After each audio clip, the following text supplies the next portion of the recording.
Time is now 7 o'clock. I'll call this meeting to order. Mr. Gibbs, please read the statement of compliance. In compliance with the Open Public Meeting Act, Public Law 1975, Chapter 231, notice of this meeting has been properly advertised in the Daily Record and Suburban Trends. Its agenda has been posted at the appropriate locations, and a copy has been filed with Pequannock Township Clerk. Thank you. Will you please call the roll? Mr. Bloomer. Here. Mr. Cerisi. Here. Ms. Dempsey is absent. Mrs. Esposito. Here. Mr. Gittin. Here. Mr. McSweeney. Here. Mr. Pompeo is absent. Mr. Senek Here. and Mrs. Chen. Here. We have a quorum. Thank you. Will everyone please stand for the flag salute?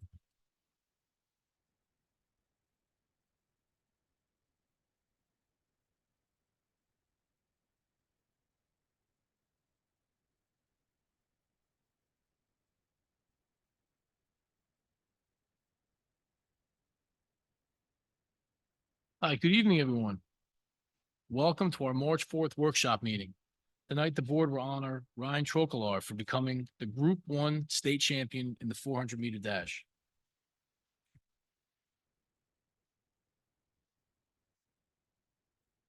Ryan set a new record with a time of 49.97 seconds, and the board would like to congratulate you on a job well done. Additionally, the board would like to extend our congratulations to Sophia Kletcher for placing 4th at the state wrestling tournament this weekend in AC. I was able to watch her online Saturday morning. It was very exciting. And being that she's only a sophomore, I have a feeling that we're going to be seeing a lot more of her going down to AC. On another note, tonight the board will discuss potential changes to the pre-K program start and end times tonight. I want to stress that this is a discussion item and no changes are being voted on tonight. I understand that members of the community are here to speak on this topic, and we welcome you to the meeting. We encourage your input so that we can take your comments into consideration when we do actually vote, if we actually vote. I want to state the history of this item for clarity. It was removed from the meeting agenda on 122 so that more community feedback could be solicited. Dr. Portis then published a podcast on 2/9 and held an in-person parent university on 2/12. On 2/20, it was again removed from the meeting agenda so that we could be putting it through a workshop meeting, which is what we're doing tonight. And the purpose of this is to solicit more community input so we can further inform the board. And last, I just want to state, if you are here to speak about the pre-K start and end times, you can do so during the first public comment section. And now I'll pass it over to Dr. Portis. Thank you, Mr. Senek. And I'm actually going to send it right over to the Zegler sisters to provide the student report. Thank you. Good evening, everyone. Can't believe it's March already. Congratulations to our winter sports athletes who finished up their seasons this week. There were some big milestones throughout the season, but here are some highlights. Ryan Trocalar won the state championship in indoor track for the 400 meter. Addie Van Letten got her 500th rebound in girls basketball. Chloe Vasquez finished her career with 1,666 points. Carson Kaluko finished his career with 1,774 points and is the all-time boys basketball leading scorer. Sophia Kletcher took 4th place in the state championships for wrestling. Aiden Lindgren scored 100 points in hockey for his career. Our boys 200 medley relay participated in the MENA champions for swimming. Our winter cheerleaders took 1st place in the last competition of the season. And congratulations to James Bonner, who earned a Mini Max Award. The Maxwell Football Club recently announced its 2023 Mini Max High School Award winners. The club recognized 150 players from Pennsylvania, Delaware, and New Jersey. Players were nominated by their coaches throughout the 2023 season and were evaluated based on criteria that included football performance, academics, and community service. Thank you. Now Emily will finish. The World Language Honor Society inductions will take place this Thursday, March 7th, here at the PTHS Auditorium. Congratulations to everyone who is being inducted. The juniors will be taking the NJGPA the week of March 11th. This test is the first pathway to graduation for next year's seniors. Students will be taking an assessment in language arts and mathematics. The test will take place during the first 3 periods on Monday, Tuesday, Thursday, and Friday of next week. Congratulations to all our seniors in our allied health program who were all recently certified in the mental health awareness first aid. They're some of the first high schoolers in the state to be certified. This was mentioned at our last meeting that the SATs will be taking place here at PTHS on Saturday, March 9th. This will be the first time the SATs will be fully digital. Students at PTHS took the PSATs online this past October, so it gave us some insight and practice to get ready for the SATs. And lastly, PTHS is hosting the final college fair of the year on March 7th during periods 2 and 3. Over 50 colleges will be present. This is open to sophomores and juniors. Thank you for your time and have a great night. Thank you both. And just for the record, I did volunteer to be a proctor for the SATs on Saturday. I'm a little nervous because I've never done it in a digital format, but they haven't let me know if I got the gig or not. So I might end up just being home on Saturday, but very well done. I'll provide my quick report, then I'm going to send it over to Mr. Silipina for a really nice recognition for tonight. We're excited for Read Across America Week this week, which is a great opportunity to celebrate the value of literacy skills and our sense of community. I look forward to reading at each of the elementary schools and appreciate the hard work of our staff and HSA volunteers to organize some really wonderful events. Last week was my week of SJG apparently, and I have to say that I am extremely impressed with all the events I was able to attend. On Monday, I was the first mystery reader of the readathon and did my best to push my anti-snow day platform. The kids were not buying it. Tuesday morning was their Blue and Gold Pep Rally, which celebrated character, achievement, and the power of student voice. On Wednesday, I attended the science fair, was thoroughly impressed not only with the work put forth by our young scientists, but also the attention paid by the students who attended. They were a phenomenal audience. I will also never let my dog lick my face again because one of them pointed out how much bacteria is in a dog's mouth. It was gross. Then on Thursday, Mr. Reiner reminded me several times that absence makes the heart grow fonder. And after a few times, I eventually picked up the hint. Tuesday night, I attended a dinner sponsored by the Rotary in which we focused on youth mental health services. And now we can collaborate with community partners to maximize the support provided to our staff and our students. It was great to have the opportunity to converse with partners from the Lincoln Park School District, Newbridge Services, Pastor Wendy, the Rotary, and Mary Vinus. The level of commitment and creative thinking is truly inspiring for this very important cause. Finally, in news that probably matters more to me than it should, Microsoft has announced that its default font will move to Aptos, which is itself an adaptation of Bierstadt, to replace Calibri. While I have only explicitly forbidden the use of Arial, I have also strongly encouraged the admin team to consider options other than Calibri through the years and welcome this long overdue transition. So if we can close the book on Arial and Calibri, I'll be quite pleased about that. And no, I'm not kidding. Is that how you actually say that word, Calibri? I never knew how to say that word until right now. I never heard a person say that word until right now.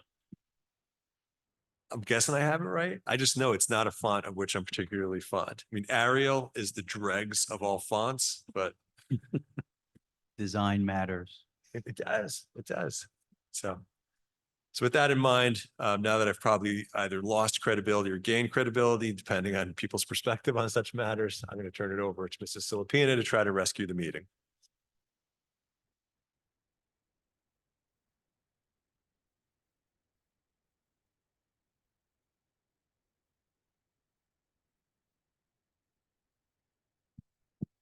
Thank you to the Board of Education and Dr. Portis for allowing me to recognize a major achievement from the winter season.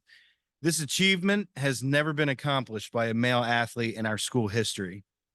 Tonight, I'd like to call up Coach Samantha Santos to speak about our indoor track state champion, Ryan Trocalar.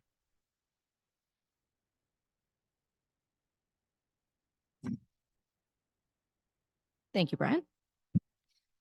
I often look at Twitter for coaching advice, practice ideas, and to keep up with the latest sports stats and information. Most notably, there was a tweet that I saw a while ago that stuck out to me. The tweet stated that sprinting is everywhere. It is in every sport. This tweet stuck out to me because more often than not, track is a sport that is so misunderstood. When you talk to people about coaching or competing in track, they can't imagine why anyone would ever run for fun. But what people fail to remember is that track and field is everywhere.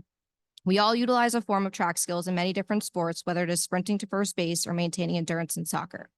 Before I worked at PTHS, I was one of those people that couldn't understand why people loved running so much.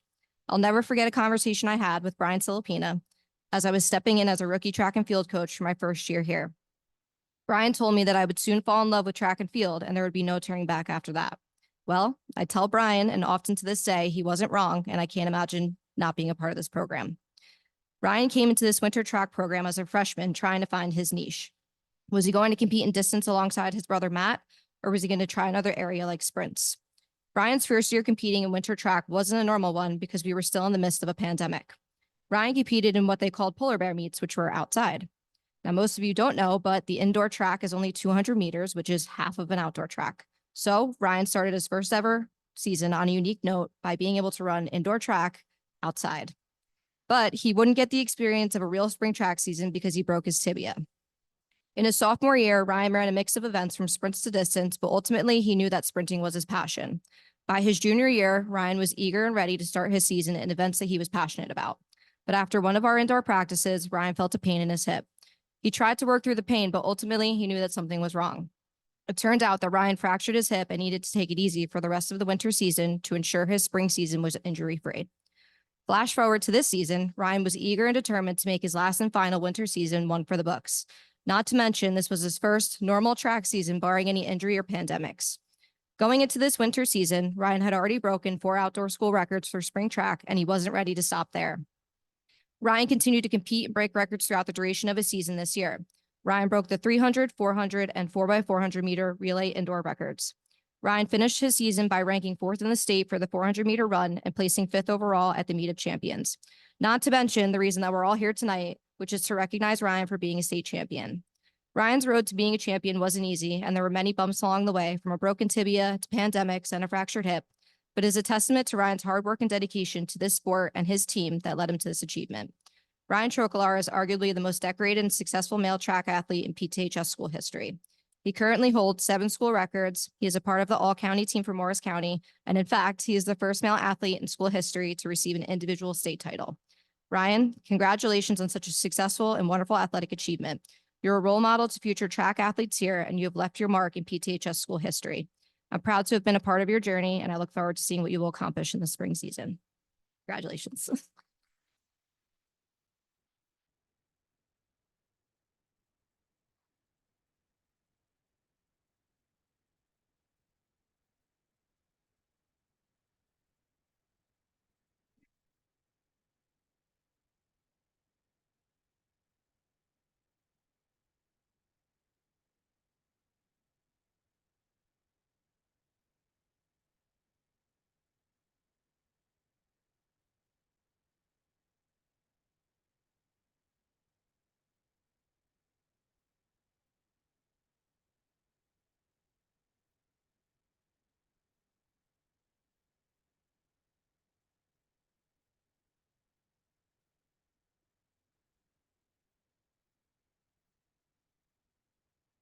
Quickly, before we leave, I'd also like to take a moment to thank Dave Cole for setting up the congratulatory escort home for our track bus. Thank you again for having us here tonight. None of this would be possible without all of your support that you provide for us on a daily basis. So I want to say thank you for that. Have a good night. And one quick adjunct too to what Mrs. Santos said too. It was nice on Twitter. I actually saw it while I was having dinner tonight. The Record had an article about how Ryan, and I think he was from Morris Hill, his last name was Cruz, I believe, really pushed each other to, I guess, the upper limits of their ability, which I thought that was pretty inspiring too, because other runners are your opponents, they're not your enemies. And you can use each other's skills and abilities to make each other better. And I think we certainly saw the outcomes for that. So tremendous legacy that Ryan leaves here. We really appreciate it. And good luck doing even better in the spring. You set the bar awfully high, but congratulations. It's really fantastic. Now, yeah, I'll send it over to you'll send it to Mr. Gibbs. Mr. Gibbs, you have a report? Yes. Good evening. The 2024-2025 budget process is moving along as we just received our state aid numbers for the 2024-2025 school year. We are working on finalizing the budget numbers for review and approval at the next board meeting. The insurance company has agreed to pay for the repairs in the amount of $119,000 to the media center's roof, less the school's deductible. The repairs will start in the week of March 18th. This is just a reminder for those who have not completed their financial disclosure statements to let me know if you have any questions or difficulties in submitting your statement. And finally, there will be the 9th town meeting on Tuesday, April 30th, 2024, starting at 7 p.m. located at the high school auditorium.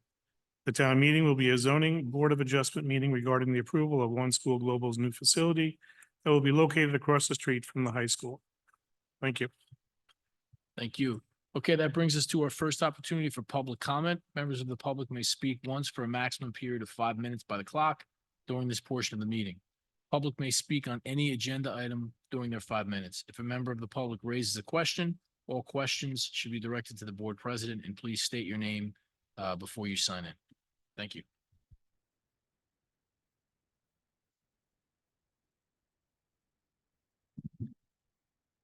Steve Pomeroy.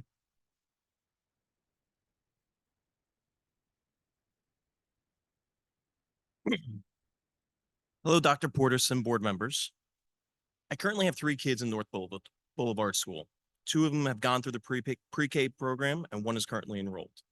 I'm here to express my concerns with the proposed change to the preschool calendar for 2024 and 2025 school year.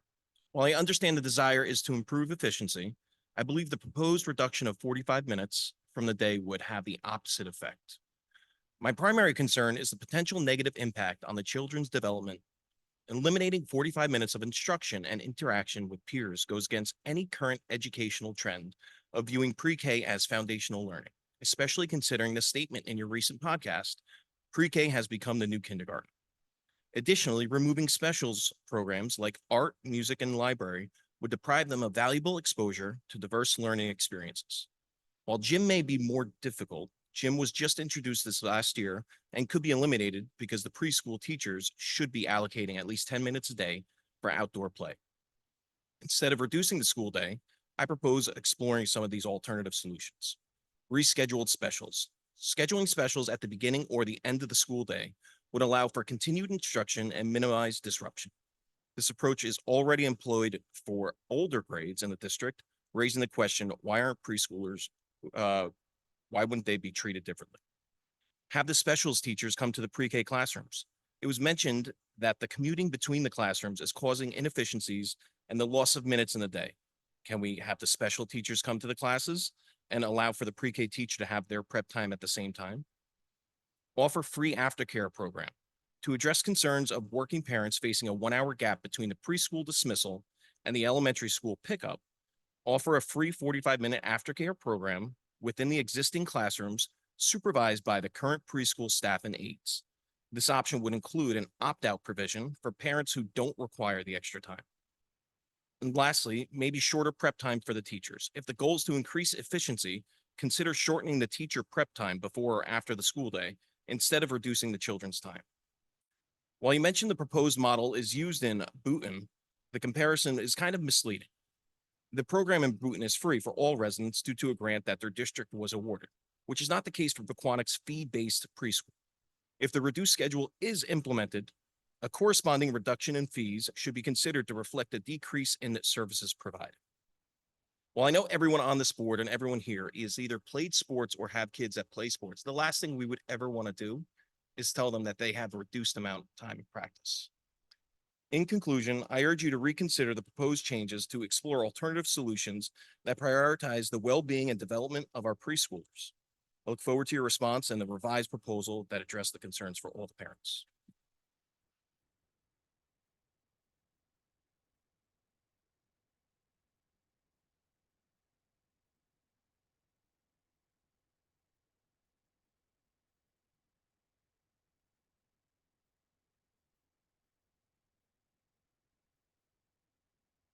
Hi, Kelly Acker. I also have a son in the preschool program. 2 of my older children went through the same preschool program. My older son had an IEP in the preschool program, and my younger son now also has an IEP. Currently, it actually states his IEP ends October 14th, the day before his fourth birthday. And it actually states 390 minutes of learning. So if we're going to decrease the program, how does that affect his IEP since he was allocated 390 minutes of learning time? And honestly, he's made great strides, and I do think it will have negative effects on his continued learning and growth socially for him and other kids in his class to have a decrease in time. Thank you.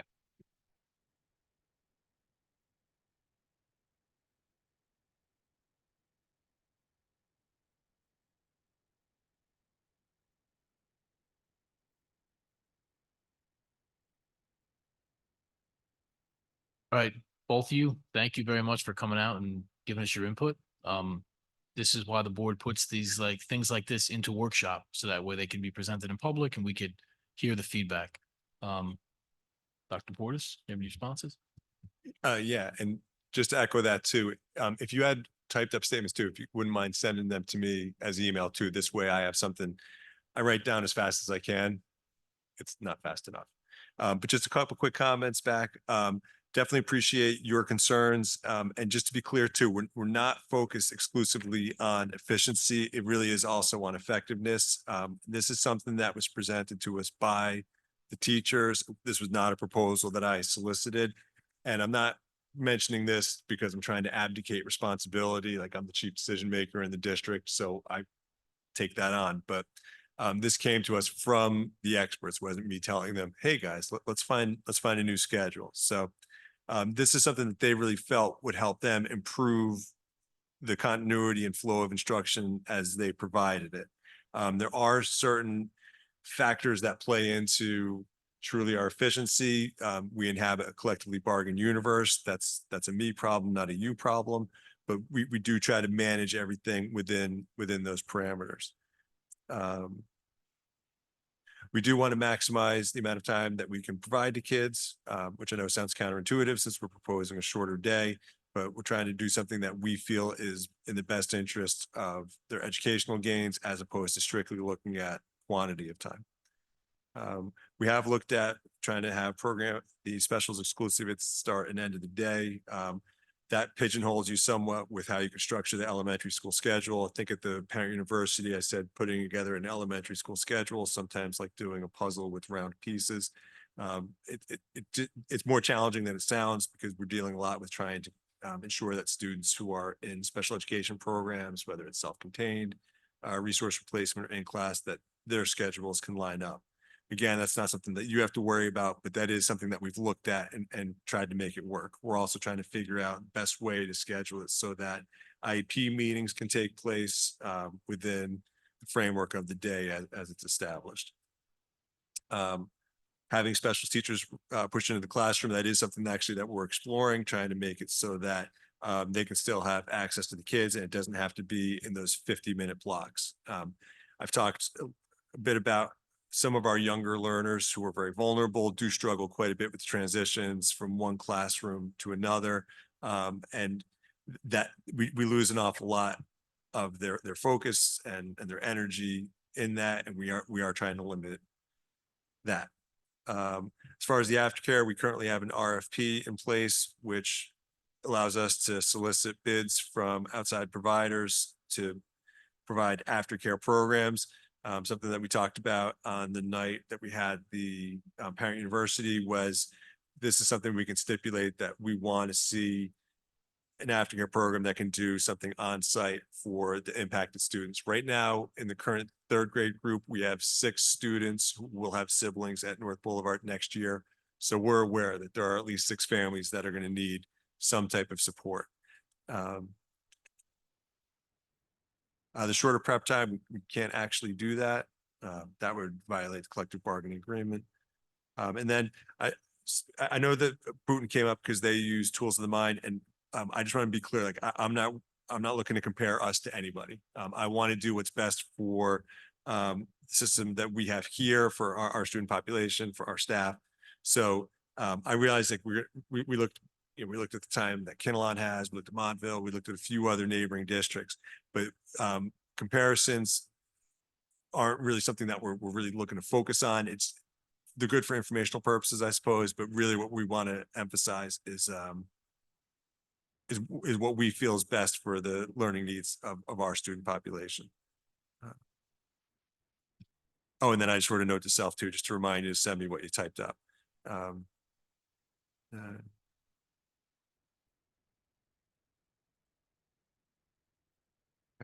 I'm actually struggling to read my own notes. I have a really good pen, which you gave to me, so thank you for that. But something else that we're looking at too is if we can push the time back too, so that dismissal instead of being at 2 would be at 2:40.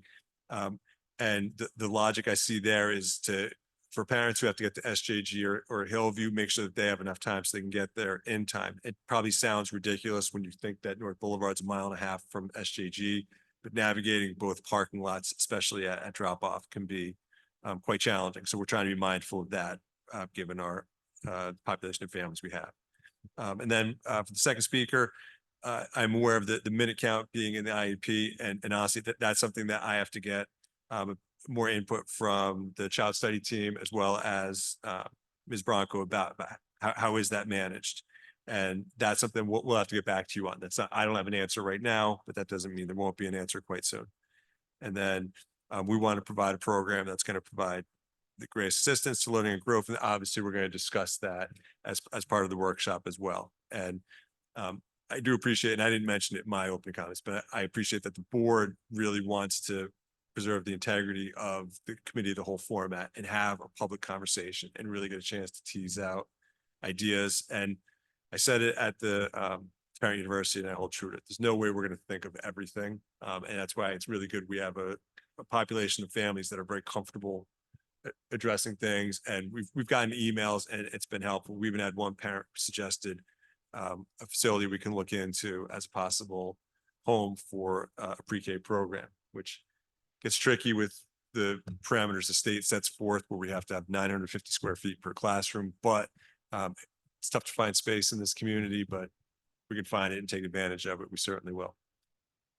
So obviously this is a conversation we're going to revisit during the discussion portion of the meeting, but I just want to make sure that I gave an immediate response to what you have, what you guys stated.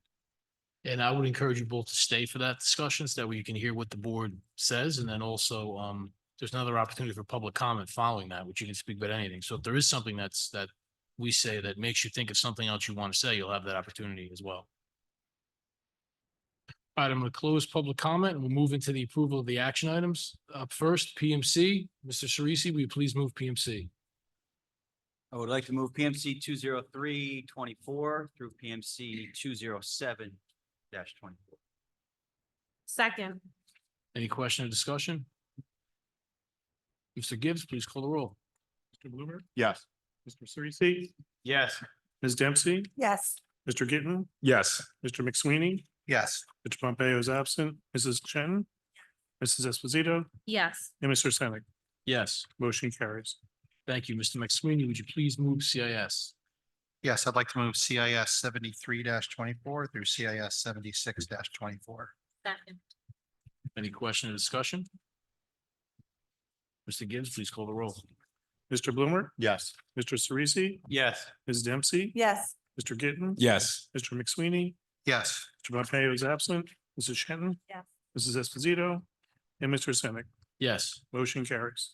All right, that brings us into our workshop discussion items, and the first item up is PMC, and under PMC, we have 3 discussion items. The 25-26 school calendar, a staffing update from Dr. Portis, and preschool hours. Thank you. And I'm actually going to go out of sequence. I'll go to the least in-depth to the most in-depth. So I'll start with the second item, which is a staffing update. We're still in good shape. We just filled an opening for student assistance counselor that was at the last action meeting. And just a couple quick notes furthering about what we're doing with staffing. We learned about a career fair that was offered by Bergen County Schools. Turns out they're dead serious that it really is offered by Bergen County Schools. So we're not able to cross county lines to be a part of that, but it's something I want to bring back to my Morris County group, that maybe Morris County should have an education career fair. And we are going to be sending a team on Thursday, April 4th, down to a career fair for educators being held down at Ridge High School, which is down in Somerset County. It's actually where I went to high school. And I have jury duty that day, which seems to be a constant in my life, but it's unbelievable. I mean, I'm sure it's completely random too, but Dr. Sheridan and Ms. Abrams have volunteered to attend, and apparently we're going to have a really nice presentation. They're going to bring a tablecloth and I believe candies and I believe Pequannock swag as well. This was brought to my attention that I had to do more than just show up. Yeah, I'm learning. And then something I'm really happy about too is on tonight's agenda, we have something about a substitute nurse being approved. And that is actually going to change because we're going to have another substitute nurse to approve. So right now that brings us up to 3.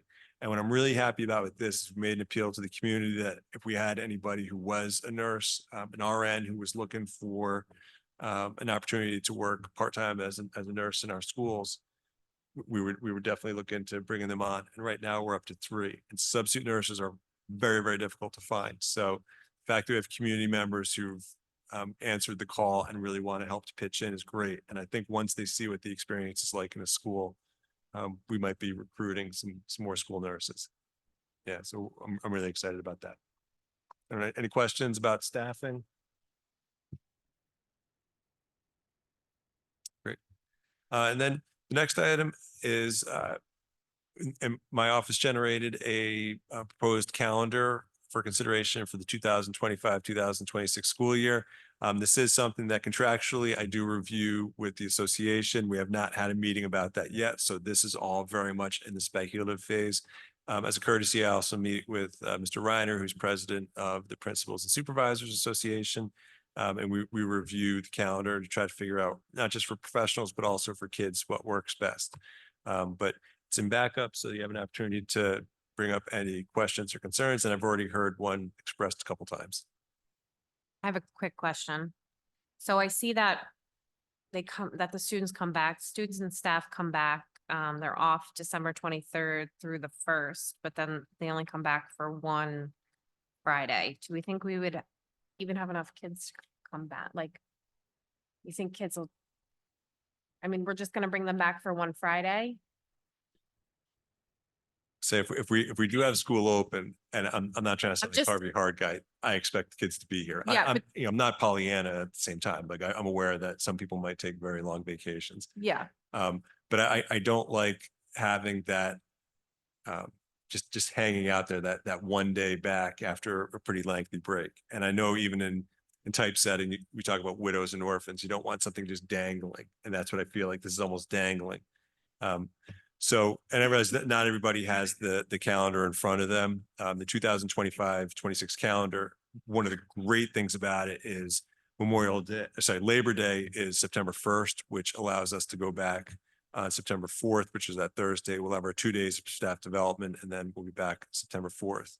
Based on what we have in our collective bargaining agreement, that is the earliest date on which we can come back if we have the 2 PD days. So that's fantastic. And then Christmas Eve is a contractual day off. That is a Wednesday. So that's Wednesday, the 24th. And this gets to the point that Mrs. Esposito was making. We have a pretty long break ahead of us from Wednesday, the 24th, all the way through Thursday, the 1st. If we were able to pick up a day, we could extend it from all the way through that week and not come back until Monday, January 5th, which would be pretty long break and a great way to get germs out of classrooms. So one thing that we have talked about on a very limited basis is possibly moving a PD day from October 10th, which is a Friday, to October 13th, which is Columbus Day. That's Monday. So obviously students wouldn't report for that, staff would. That's one possibility that we can take back that day.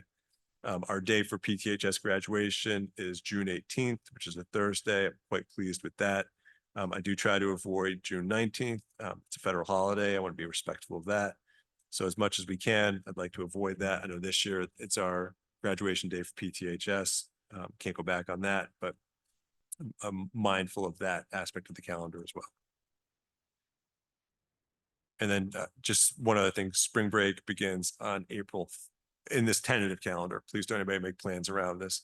But spring break would begin on Good Friday, which is Friday, April 3rd, and then you would be off the week, bless you, after that, which is the week of Monday, the 6th through Friday, the 10th of April.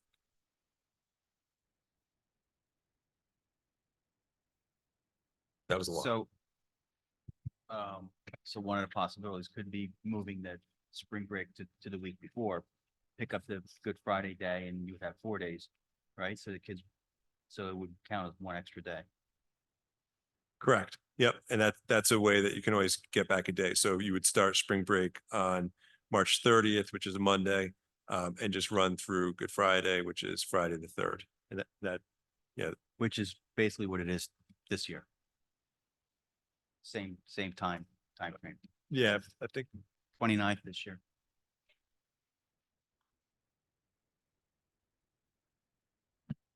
Good Friday. Yeah, I think you might be thinking of next school year when the timing was such that we actually rolled Good Friday into spring break. This current school year, it's Good Friday's March 29th. Oh, I was just saying March 29th and like the date is similar. It's not like we're having spring break March 4th because of Easter, which sometimes does happen. It's earlier, which is not fun. But I think I'm just saying it's late enough in spring that it's not a bad idea.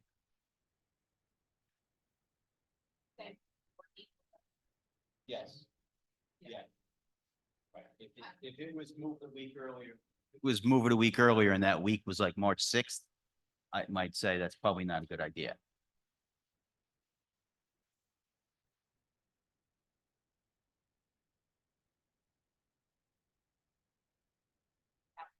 Mhm.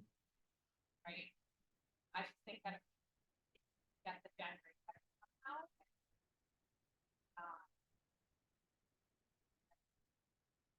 My opinion.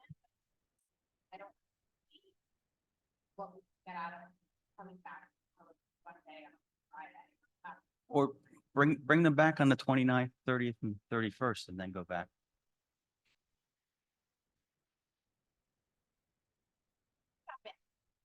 I'm just gonna ask Mr. O'Shea if he can just kill Mr. Cerisi's microphone. Public benefit.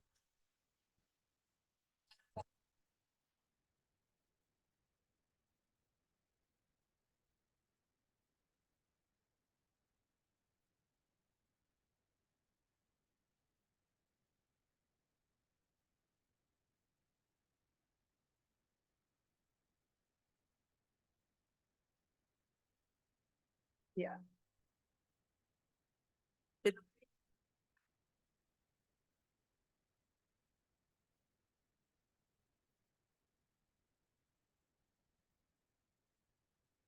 I think it creates a hard situation for teachers to Yeah. try to Yeah, accomplish no, I think anything. if we could do it, I think it makes sense to add that day. And honestly, I don't know how many parents will be happy because that is a long break. Especially for people that aren't going anywhere. And you got your kids home, you know.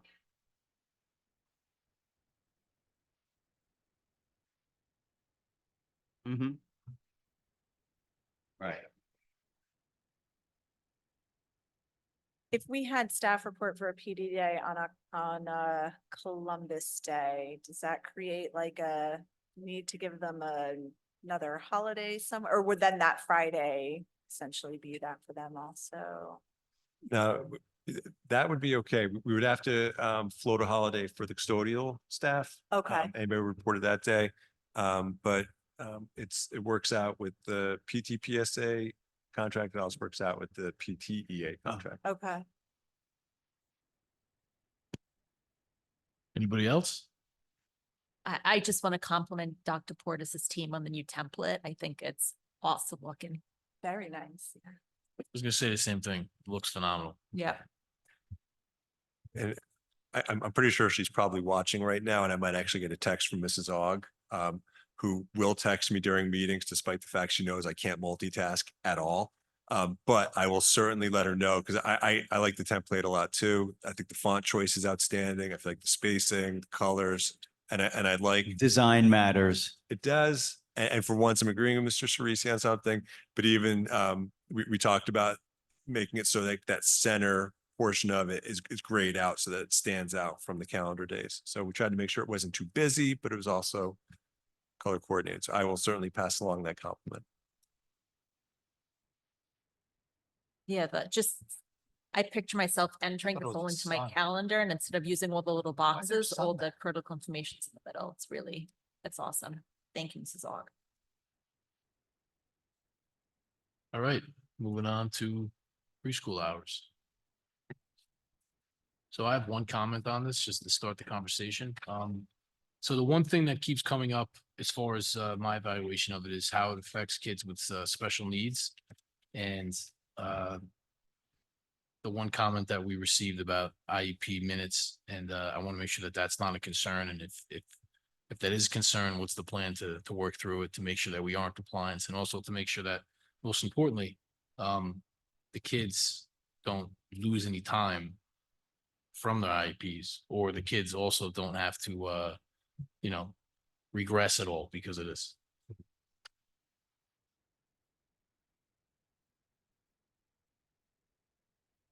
So I was writing that down. And that is something, I actually got updates from Dr. Shaleri too, about that. That is something that would have to obviously be coordinated with parents, in terms of adapting or adjusting the IEPs. And we wouldn't do something to lessen the experiences for our students. Like, we wouldn't put them in a position to fail. So we would make sure that what we're providing really does maximize their opportunities to learn. So that's something that's really important. And I'll put it out there too, just because she texted me as I was speaking, and I'm not kidding, I really can't multitask. But with the dismissal time, we wouldn't want to have special at the end of the day with the pre-K kids, because the dismissal, we'd like to have the teachers out there so that they can greet the parents as well as say goodbye to the kids, and also provide any quick updates, because sometimes things happen over the course of the day where you might just say, hey, struggled with this. So they do try to steer away from having specials at the end of the day. But I know that was something I think that Mr. Pomeroy brought up. So I just wanted to point out that I got an update from that as I was speaking. So just a couple questions. So I know you discussed, there is an RFP. We do have an RFP out, and we've requested information in regard, have we requested a proposal that includes preschool, or that's just something we're gonna discuss with am I making sense? Yeah, you are. And I'm just looking over to Mr. Gibbs, because I mean, I don't do a lot of the planning for pre-K. I follow a lot of the advice I get. With pretty much everything he does, I follow his advice. So as far as the RFP, I don't know, have we put that out there yet? Hasn't been put out yet. Okay. Two other RFPs ahead of, we'll discuss that later. We will be going in, sure. Okay, so we can request that information in the RFP for aftercare for our preschool students Absolutely. as an option. Yeah, Okay. RFP, put in whatever you- Okay, perfect. Yep. I just also the part-time students, their time would be shortened as well, but we are remaining an AM, PM, and then a full day program. Correct. And that was, in full disclosure, that was part of the proposal I received, was to eliminate the half day so that we could have a degree of continuity for all students. Problem there is we just don't have space to do that. Like, if we were this is a wish, but if we had a pre-K center where we could have 8 classrooms, I would say, let's make sure that we have X amount of minutes and that we have every kid in for a full day. Unfortunately, we're limited with the space, and it's a source of great frustration. And I know we're pretty heavily committed out, but I do think starting up a preschool expansion committee, once dust settles from the budget process and a few other things, I think that would be something really good for us to do, to get more people involved in looking for possible places. Maybe in an industrial park, there's a space, and that, while it's not ideal, and obviously you need a play area, maybe there's a space that we could use. And something that Mr. Gibbs and I have spoken about too is about the board office, and even bouncing the board office staff out of there to a different venue so that we could have a fairly significant pre-K center. And we do have play area. There's a lot of parking in the back, but there's also area for play. But I'm veering a bit off the main topic here, but just I really want us to have a more fully fleshed vision of what our pre-K could be. And I don't want to just throw my hands up and say, can't find the space, can't do it. To me, that's an insufficient response. So in the proposed schedule, we're eliminating the request is to eliminate cycles, but with the Tools of the Mind curriculum, we are still keeping the curriculum and we're not losing any of those components of the Tools of Mind. Correct. And I apologize if anybody's picking up a little bleed. I think they're working on percussion on the other side of the hall, so you might hear that. But part of the proposal, since art, music, physical education, and story time are already embedded in the curriculum, there's no need for preschool classes to attend specials classes because the teachers already have it embedded in the curriculum. So what we're looking to do is maximize the time that the kids have with those classroom teachers. And with this change, I think it would add 5 minutes of time with those teachers without having to send them specials, but also it doesn't show up on paper, but we gain time in having them not have to transition, because getting the kids ready to go and then actually getting them to a classroom can be an ordeal that takes 10, 15 minutes, and then getting them back can also be very difficult as well. We have classes with the 4-year-olds, with the preschool integrated, it's probably a little quicker, a little easier, but some of our 3-year-old groups really do struggle with the transitions. And that's something we want to be mindful of. And we talk about efficiency, but it's also an efficiency that spares the kids the mini traumas of making those transitions. Dr. Portis, Dr. Portis, eliminating, the special physical education gym class. I know at this age, actually for all kids, they need to have as much physical activity as possible, especially at the young age, motor development. Unwinding, just having fun, social development as well. Do they have enough time in the schedule for that? Recess time, playtime? Yeah, they'll definitely have the playtime worked in, and that was something that was also in their plan.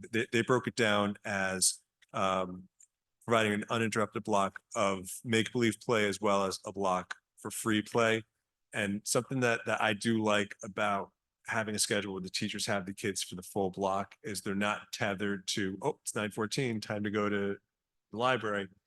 They can read the classroom. And sometimes working with younger children, you can sense, and anybody who has children too, you can sense when they need a break. And so if it means taking them outside, if it means taking them to a different area, or if you know the gym is available, that the teacher could take them as part of their play, they can do that as well. But we do want to make sure that they get a chance to expend some of their considerable energy. Yes, definitely.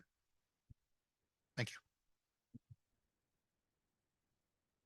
So I think I just heard that we are keeping an AM session and a PM session. I was under the impression we were still talking about full day. I'm sorry, I missed that message. Yeah, so in their proposal, they had suggested eliminating the part-time. Right. I'm not ready to go that route just Okay. yet. So admittedly, and Dr. Sheridan can validate this, I'm notorious for giving pushback on everything. But part of my pushback isn't just to be a difficult person. It's to make sure that people have thought through the different arguments. And I'm not satisfied with the logic of eliminating the half-day option, because I don't feel like we can provide for enough people. It frustrates me that we have a waiting list of about 50 students.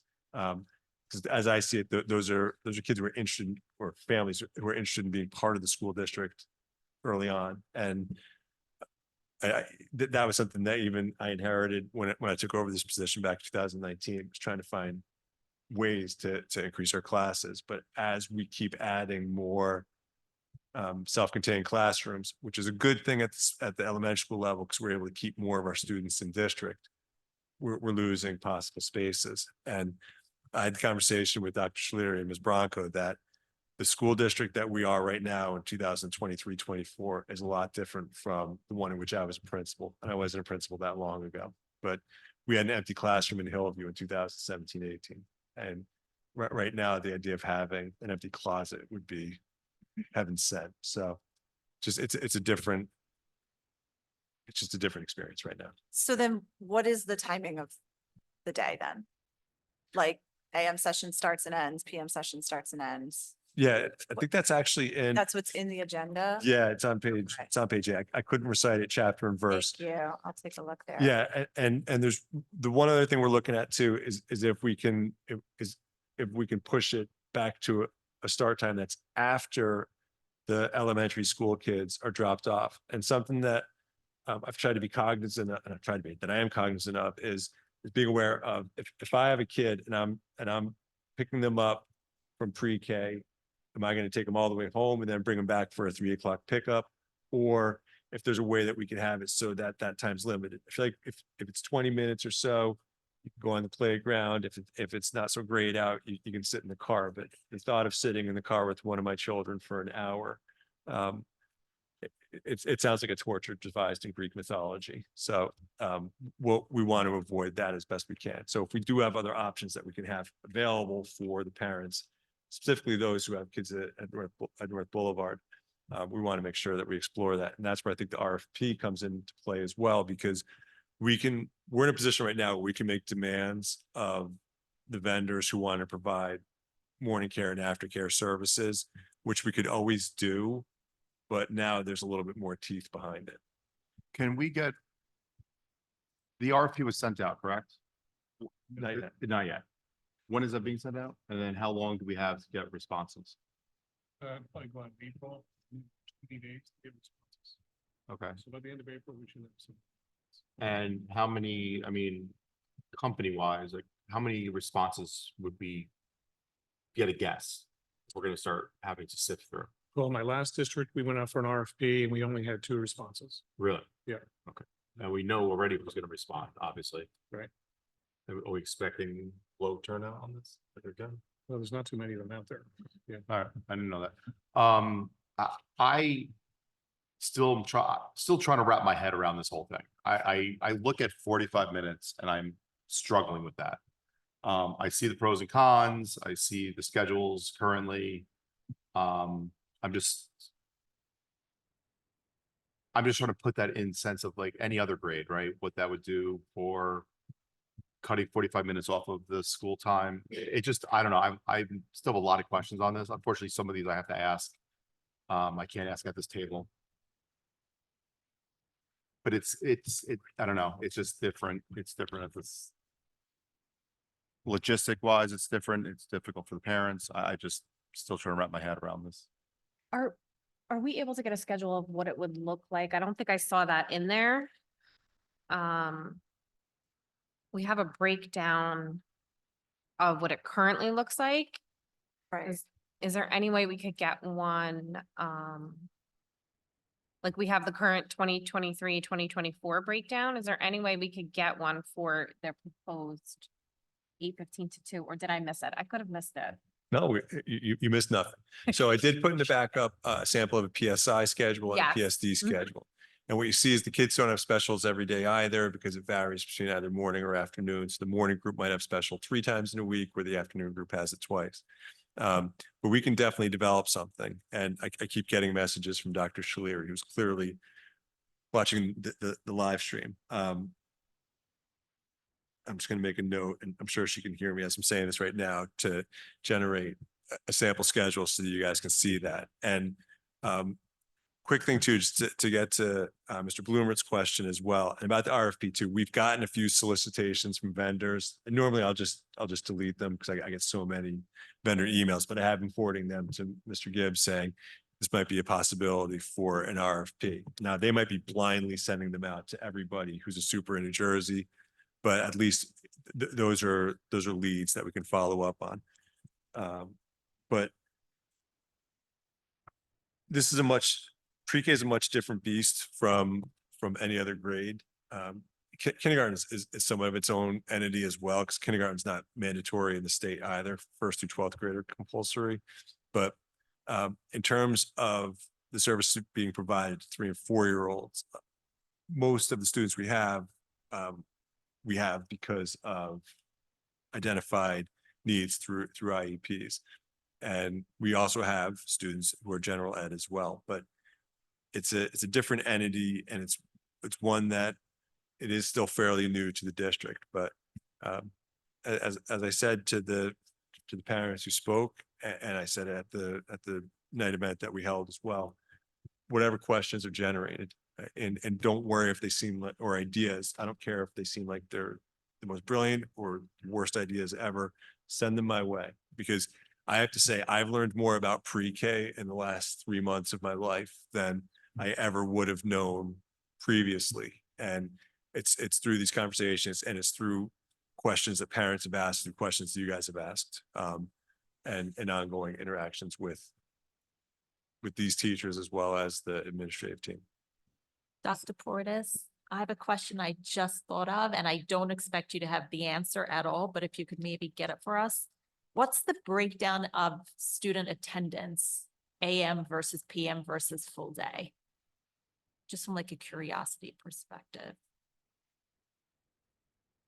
Yep. Yeah. Yeah, and I just Sorry. jotted it down. Well, no, Yeah. that's cool. That's definitely from the department. I'll have to get back to you. Uh, But Totally. so AM, PM, full day. My phone just lit up. Let's see, there you go. Yeah, Thank you, Dr. Shaleri at home. oh no, she's kind of guessing at it. So she was saying, I can't believe I'm reading a text during an official public meeting. She said 7 kids total part-time, and then the rest are full day. But we'll look at the breakdown of that. Okay, so it's a small number, half day. We don't have a lot of half. Okay, because the one thing I'm seeing, and if I'm seeing it, and I'm bad with time math, but other people will see it as well, is you're going from 2 hours and 50 minutes in the AM, 2 hours and 50 minutes in the PM, to an hour and a half in the AM and an hour and 25 in the PM. 2 and 25, sorry, 2.5. They're off by 5 minutes. Yeah. So AM is getting 5 minutes longer than PM. So just making that observation. Because I'm in a similar place as Mr. Bloomer, and I'm struggling a lot with this. Definitely, I would like to see that RFP includes a solution for 2 to 3 PM.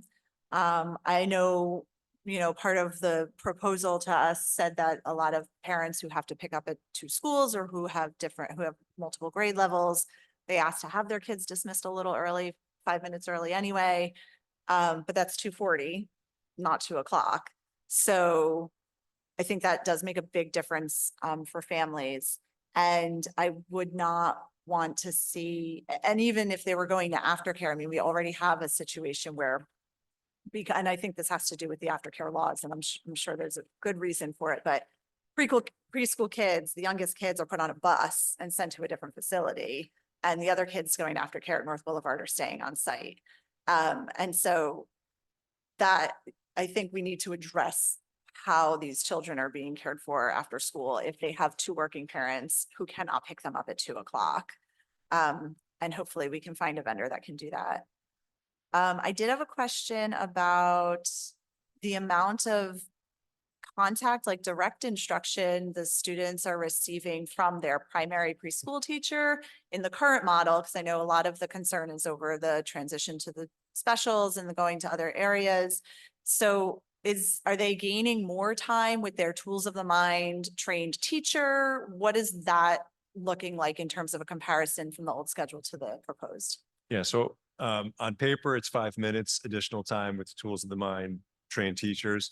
And in reality, it is more than that, because the loss of that specific classroom time that's lost to transitions of preparing kids, getting everything together. And it's a lot to get a small group of small children to move in mass. So by eliminating that, I would guess, and again, this is me guessing, I've never taught preschool, I never will teach preschool, but you're probably seeing another 15, 20 minutes given back to teacher time. And also this eliminating the stressor for some of our kids. And admittedly, some kids get up and go, it's no problem. But for some of our students, it's a challenge. And so the issue with trying to eliminate that challenge without losing 45 minutes in the school day is that the teachers would not have a prep period. Yeah, and a contractual prep period. so, yeah, so what this would provide is they would all have the same prep time. And so if we get it at 2 o'clock, they would all have the same prep time from 2 till, I'll say 2:48, something like that. And that time, I mean, it is actually really good if you can have that team time because they can plan together, they can review assessments together, they can share notes on what they observed in their classes. And it's also very good for IEPs as well, because we've gotten to the point sometimes we'll have to pull teachers out of classes for IEP meetings, which is not exactly optimal. Like they find a way, we roll coverage in, the aides are familiar with the flow of the classroom, but it would help us with that as well. So there are some logistical supports. I mean, there are certain things too, like it's hard to have a classroom, say for art, where you have seating that accommodates 5th graders and 3-year-olds. Right. They don't fit all that well. So related to your comments about the IEP, and I might just, again, be misunderstanding a lot of how things work in that realm. The 3-in-1 model that we went to, does that not apply to the preschool? Because my understanding of part of that was that also bought time for the IEP meetings and meetings for between teachers and service providers and things like that. Is that only K through 12? I think that's only K through 12, yeah, K through 5. K through 5, right? Mhm. Okay. Yeah, I don't think that it is. no, but we'll definitely, we'll check with Ms. Bronco. She would know definitively. Yeah. Okay, thank you. Anybody else have something they want to add? All right, so it sounds like we've got a couple things to follow up on. The impact on IEP minutes, schedule, the attendance breakdown. We kind of got a rough draft, but I guess something that a little more definitive, as you said, and then the RFP. And apparently, according to my sources, the 3-to-1 does go all the way to pre-K. Yeah, Helena just got back. I know she was watching the meeting too. Yeah. So this is more just a comment. We got a pretty detailed proposal, but I felt like a lot of the questions were answered with well, maybe we could do this, or, oh, we could probably do something like this, or maybe we could try this. And there didn't seem to be a lot of kind of definitive, this is how we are going to address this problem in what we've been presented so far. So that concerns me because I feel like there are like possibilities of Band-Aid situations for some of the challenges that have been identified, but not a clear plan. Whereas when we were, the school start time, it was like, here's a problem, here's what we're going to have to do about it. Here's a problem, here's what we're going to have to do about it. So I feel like this is a lot squishier in how we're addressing stuff. And it could just be the nature of it being pre-K. But that makes me a little uncomfortable for this. Which is definitely understandable. And I made a reference at the parent night about this being somewhat of an open decision. And I'm not a fan of open decisions as a rule. I like to make a decision and make it once. And if somebody brings something up that's so compelling that you feel obligated to change it, you do. It would be very easy to say it's 8:15 to 2. Once we dismiss them, they're your problem. That's not how we operate. It's just not in our it's not in our culture, and it's not in our commitment to working as well as possible with the community. And that's why I've been very open to hearing from the community. And I know we're not going to please everybody, no matter what we do. Like if we say, you know what, let's stick with what we got for one more year. It's gotten us this far. Let's stay the course. I know that's going to irritate people. And if we change to 8:15, it's going to irritate people. If we change to 8:55, it's going to irritate people. I just think there's two major problems with the timing. There's going to be some that are upset about the reduced teaching time. Understandable. Some are going to be, I understand that, but I still can't pick up my kid at 2 o'clock, and it's a logistic issue. So I think we have two things we're looking at in different lenses, and right now we don't have a solution for either one of them. And that's again part of my struggle. Yeah, and the Because teaching, if with the RFPs and however this works out, if we find a solution and it's seamless, yes, you could still pick up your child at 2:45. That's,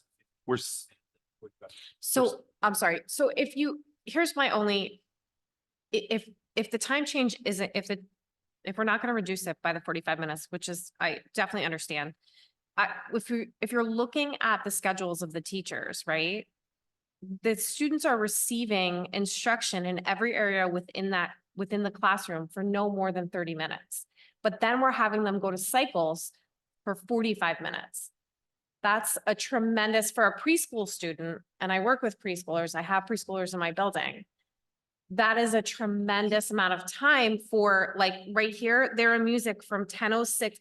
We have 3-year-olds in a music class from 10:06 to 10:54. So, I mean, that's a lot of time for little kids to sit in a music class. So if we're not gonna change the time, that may be something that would be a solution. Cause that's a long time. That's a long time, you know. I mean, we have to look at the instruction for the kids, right? It's about the instruction and the academic component, and we want to provide them the absolute best that we can, so they're prepared for kindergarten and going forward. So I definitely understand the logistics. I'm a working parent. Get it completely, but we definitely need to look at the way this is, because, I mean, do you see the schedules? Yeah, and the special times are actually 48 to 50 minutes. And we tried something this year of breaking them up, because we realized 50 minutes of music is a long time. And that didn't work, because that brought in additional transitions, and the kids struggled even more with that. So I thought it was a great idea. It was an attempt at a solution, and it didn't work. And we're aware that everything we do is an iterative process. So you learn from that. And it's really important to stress too that the kids are actually gaining instructional time with their classroom teachers. And that's what sold me on this. And I had a conversation with Mr. Senek earlier about, I don't think anybody in this room, and some of you have known me for a really long time, have ever seen me make a decision terribly quickly. I tend to prefer to be agonizingly methodical. This one moved definitely faster than I initially anticipated. And it's because I was sold on the fact that this was going to improve educational outcomes for our kids by having them stay with their teachers. And I realized we are losing time, and the logistics side of it does bother me. And I reconcile that by saying my responsibility is to focus on the educational outcomes. And I see this proposal providing better educational outcomes. And I wish there was a way that I could say, oh yeah, we're going to have them do a 5-hour block with their main teacher, or 6-hour block, and then have whatever else with the specials teachers. And it's just not possible. We can't.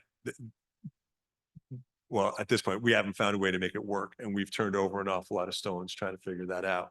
So as I share this with you, yes, we're showing a lot more flexibility in the decision process, and maybe some of that is just my trying to help too many people all at the same time.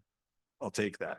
But what's being proposed, what's being discussed was brought to you and to the public and to me because the goal is to provide the best educational outcomes for our kids. And so obviously we've got a lot in my notes. This is being recorded too, so we can review that we can work with. We have the public comment that we can work with. We have emails from parents. So we've got a lot of inputs to work with to devise something that's outstanding. The vote doesn't take place tonight, which is merciful. So this way we have at least a 10-day salvation period to piece things together from this. And obviously we take it from there. But there's going to be more ideas that are going to come into your minds maybe later on tonight, maybe first thing tomorrow morning. And I say that to the people who are in the audience as well. And we'll work to do what's best. Dr. Porter, something you said, improving instructional outcomes, that we went through this with the high school not too long ago. We kind of came to the conclusion that more time in the building does not necessarily mean better results. Don't know what that means. Obviously preschools are much, much different, but just something we went through not too long ago, looking at moving, taking a few minutes off the day. And think I feel like I'm channeling Sam here, but I remember being in this room a number of years ago when we were moving from half-day kindergarten to full day. And there were questions about why are we doing it? What is the instructional benefit for it? And I remember somebody asked the question, well, how much instructional time are we gaining actually with their teachers in the classroom from going from half day to full day? And the answer from the board at that time was they were getting 12 minutes of actual instruction time, going from half day to full day. So more time in the building does not necessarily mean you're going to be getting a lot more ABCs. There's other things you're putting in there as well. So again, that's just something that popped to my mind when you mentioned that. I remember that discussion from a number of years ago. So anyway, for what it's worth. I just wanted to ask a question from the other angle too. And I'm kind of springing this on you so you can get back to me on it, but what is the impact on the gym, music, art teacher, media specialist schedule in having and not having these anymore? So like, what's happening there? Are they being diverted elsewhere? If we know at all what that's Yeah. gonna look like. Well, it gives us greater flexibility in scheduling, and I can assure you that time will be used. So whether it means that we're using the LMC teacher to push in for certain units of literacy instruction, whether it means rolling somebody into what we call an RTI block, which is where if I have to meet with Dr. Sheridan to review students on her roles for RTI or IRS meetings, I have somebody I can roll into that classroom as a certificate staff member for coverage. And when that's embedded in the schedule, it gives you a chance to have more of those one-to-one meetings. As a principal, it was hard to schedule those times with teachers.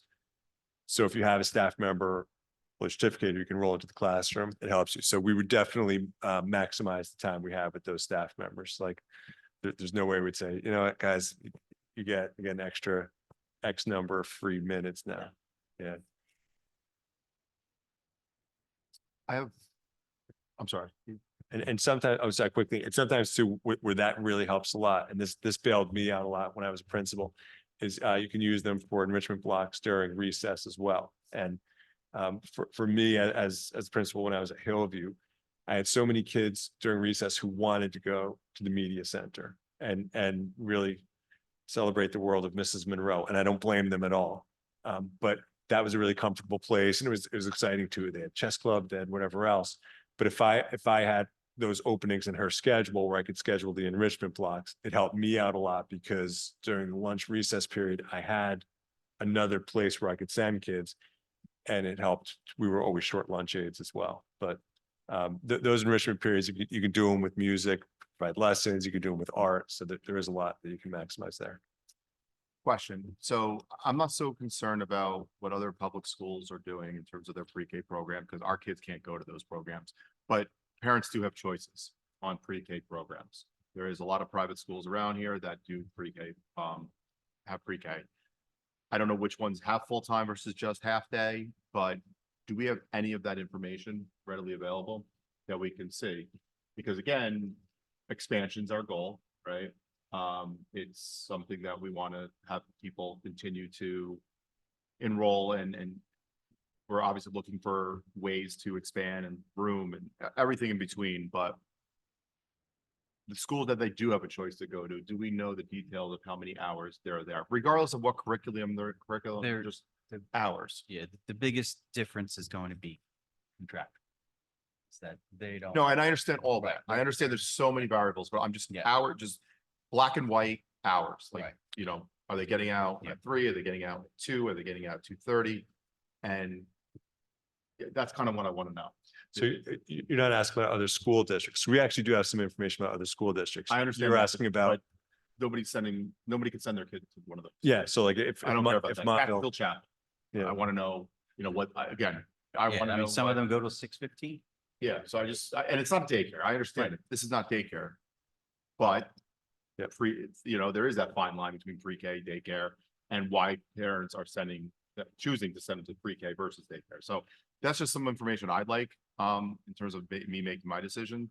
And I don't know, you know, how we can get that or if we have that. I think it's something that we have. I remember seeing it when we did the rates. there was the competitors. It might not have been the exact times, but it was durations and stuff like that. I think that's not maybe a couple of months ago. I think we could find that. Yeah, and I'm glad that you mentioned it too. Like there's so many variables. Like what we can offer is we have certificated staff, you know. I get it. But they can offer greater flexibility too, because they're not, you know, part of a collectively bargaining agreement. Let's be honest, some of those people are getting paid $14 an hour, so that's why they're there till 6, 7 o'clock at night. You know, I mean, the head of the director of the place is not there at 7 o'clock at night, you know. But they have that ability to do that. We don't have that ability to do that. We have certificated teachers. I mean, there's a huge difference. But nobody's asking for 6 o'clock at night. I'm talking about anywhere between 2 and 3. What is, you know? Yeah, so we have a lot of things that we brought up. I think good discussion. I think there's a lot of further things we need to look into. I think you got a pretty good list going there. Hope you're okay. Hope your wrist didn't fall off from writing. I think at this point I want to move on to another topic. So, no offense. Yeah, we could be here all day, which I guess the fact if we could be here all day means that we need to look into things a little bit more. So with that, I'm going to move on to another topic. And we're going to go to CIS, where there's 2 discussion items, the lab hit grant update and the March 5th PD day.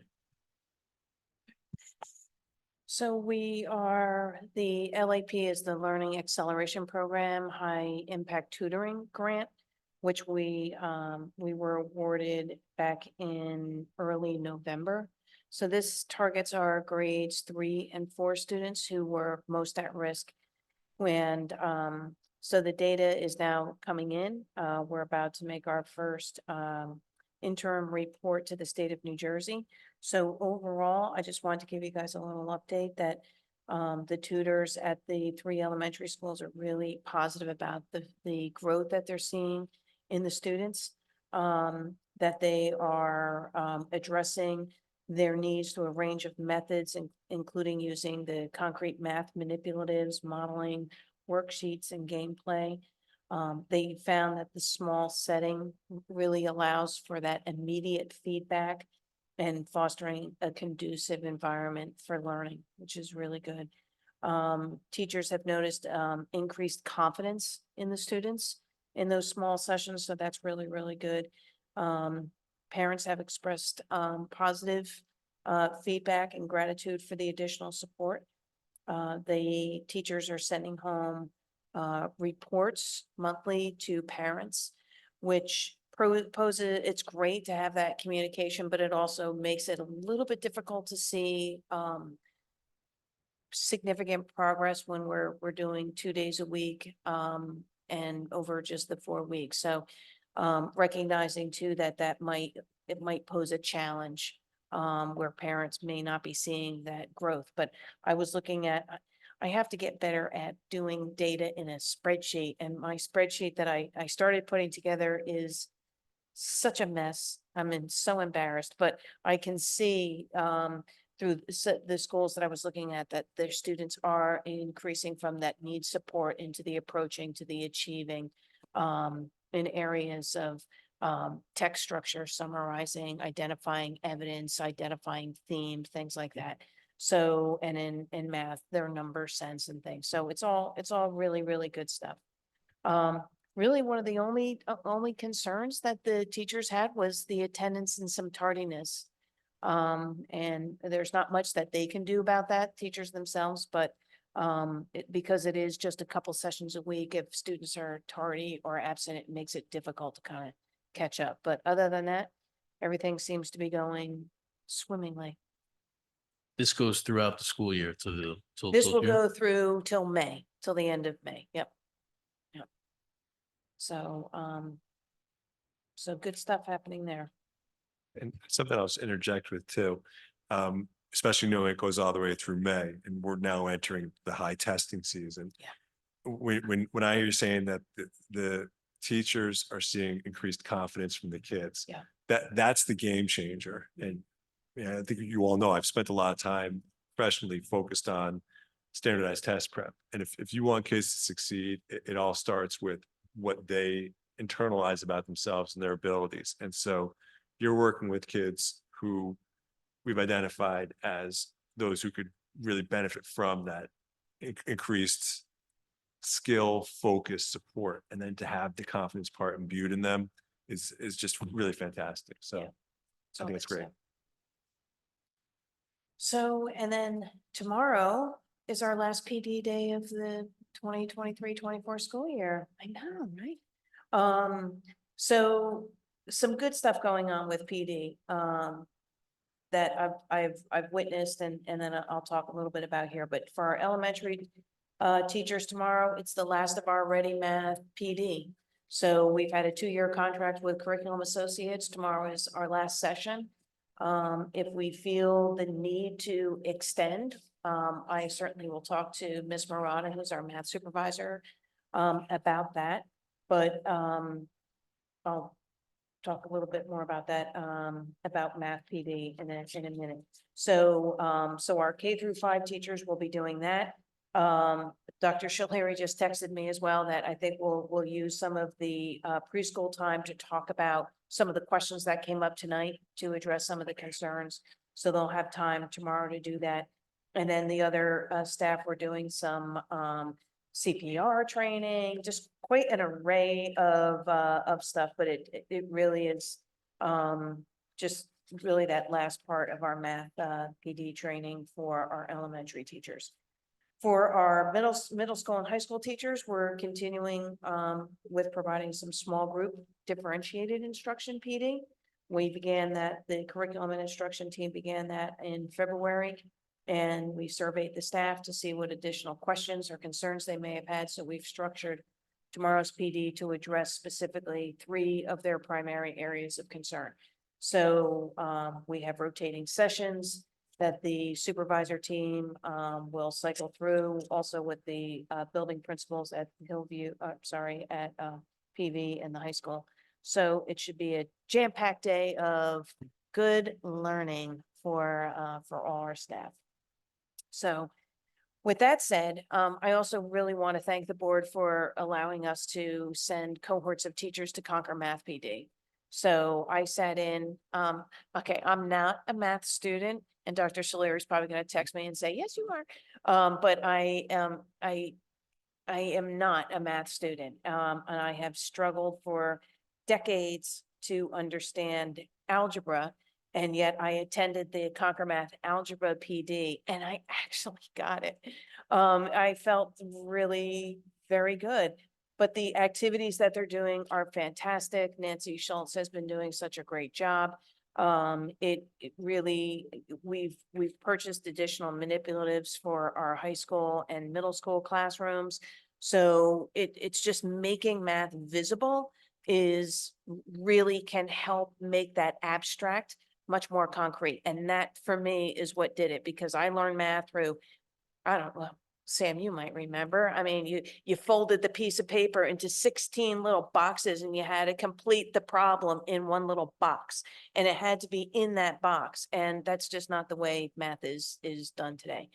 Show me the and it was work. never visual, never visual. Show me the work. Yeah. So, so there to see this and fun game ways that that students can use this to understand patterns and things like this, all that are very, very important in algebra. So I have a whole new appreciation for algebra. So I feel good about that. Yeah, so. K-5 or 1-5 for the Concord Pardon- Math? It pardon was me? K-5 and it was 1 through This 12. is K-12. So we are sending, so Ms. Marana and I, we've identified a cohort. So we're calling this group that's going this year for 2 years, cohort 1. And next year we'll send cohort 2, which will go for 2 additional years. And it is, well, it's really more it's K-12. Well, 11.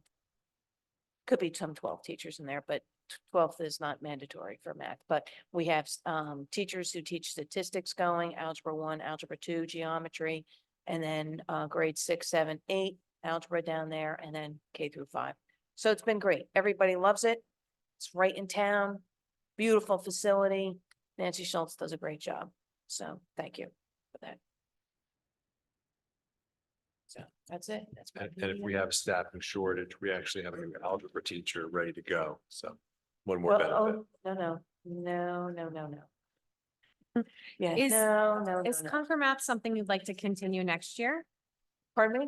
Is Concord Math something, a professional development you'd like to continue for next Yeah, year? because we've signed up cohort 2. So cohort Okay. 2 is going to start next year and then go for the 2 years after for the next 2 years. So cohort 1 will finish next year. So we'll have an overlap, cohort 1, cohort 2, year 2, year 1, and then cohort 2 will finish. And that should pretty much cover the entire district. Okay, and then the Ready Math, professional development, did you get a lot of good feedback from the teachers? Is that something you think you may need, or you think? I don't know that we're gonna need it. I mean, the program is pretty self-explanatory. The teachers, the really rave reviews about it. I made a point to go Awesome. in and do a lot of observations in math block this year at the elementary school. They do seem to like it. The kids like it. The math manipulatives, again, it's making those abstract concepts much more visible. And to see it really can help understand, those more difficult concepts, especially as they, move up through grade levels. So next year, the math standards have changed. So the primary shift is really impacting K1. All right, a little bit with 2. So those standards now are at our EduPlanet platform. So the teachers are starting to relook at curriculum and weave them in. They may want some additional PD next year, but if Nancy Schultz addresses all of that. So, I mean, I think they're gonna be okay. Yeah, but we'll see. Awesome, thank you. Yeah, thanks. Anybody else, anything for these topics? All right, moving on to FFA, we have 5 items: the budget, the attorney in the order RFP, a lighting update, and the auditorium carpet repair in this room. Okay, the first item, the budget, we just received the state aid numbers and all the numbers came in flat. Except special education aid and school choice aid.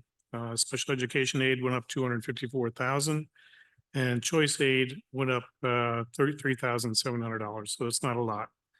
But once the budget is complete, Dr. Portis and I have to review it before a summary goes out to the board. Obviously, this will take place in the next few days. So we should get it ready for the next board meeting for approval. Any questions? Were we anticipating flat or was that a bit of a hit?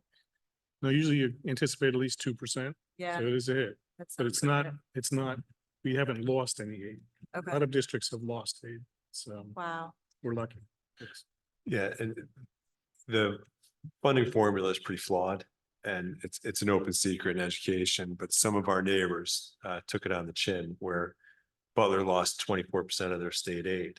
And then the town of Boonton got 48% more state aid, like Lincoln Park got 19% more. So we talked about this briefly today, looking at what happened in some districts like Jefferson lost 5% of their state aid and they've been getting crushed in terms of budgeting. The fact that we made out as we did, the fact we didn't get hurt, it was actually a huge help. So I think we did okay. The phone call I made, Yeah, it worked out. Yeah.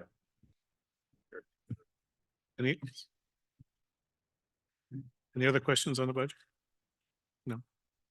The second item I have is the attorney RFP. I'm looking to send that RFP out on the March 15th.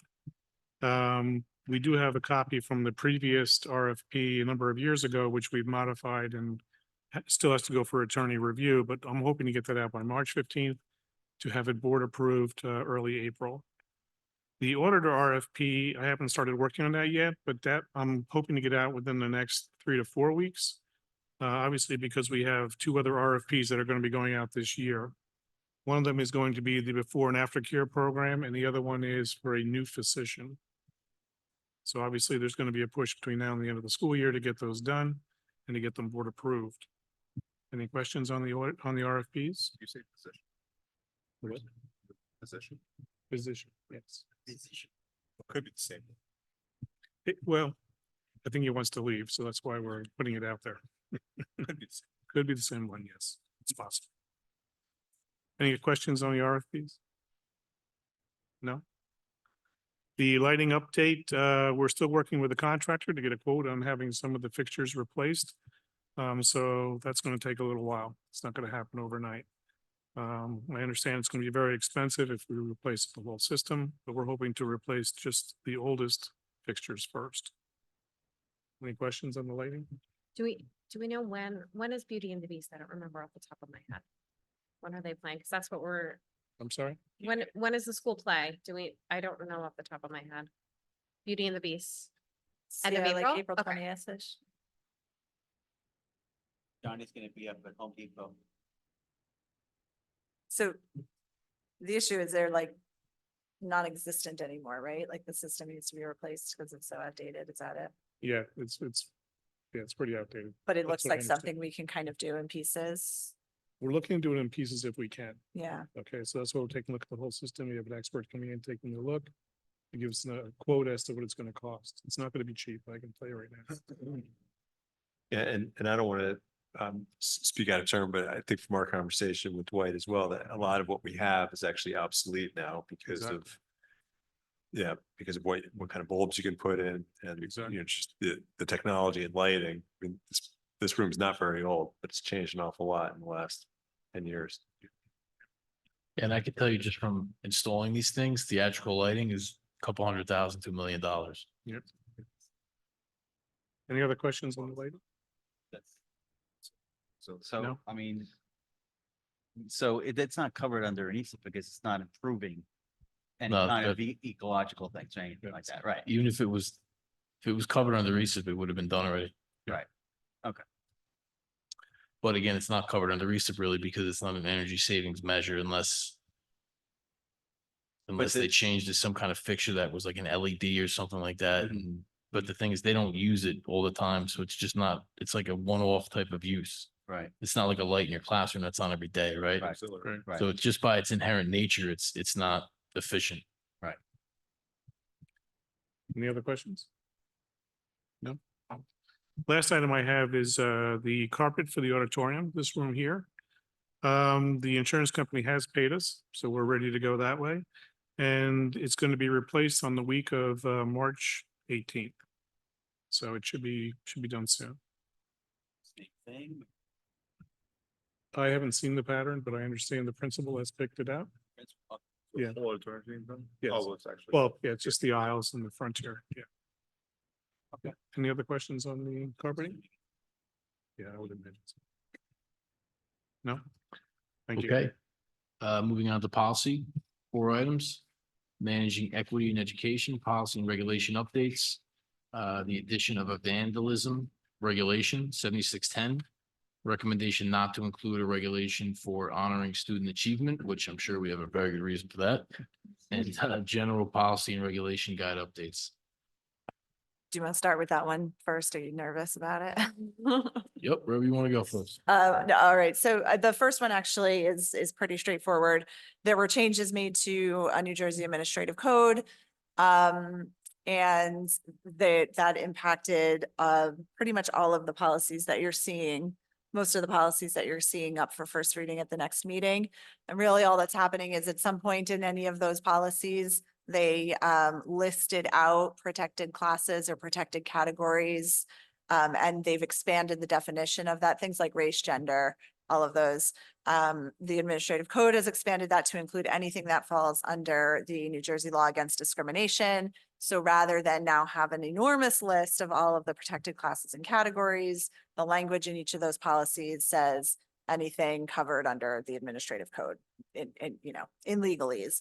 So not a lot of major updates on those. It's just the language changed to point to the revised code.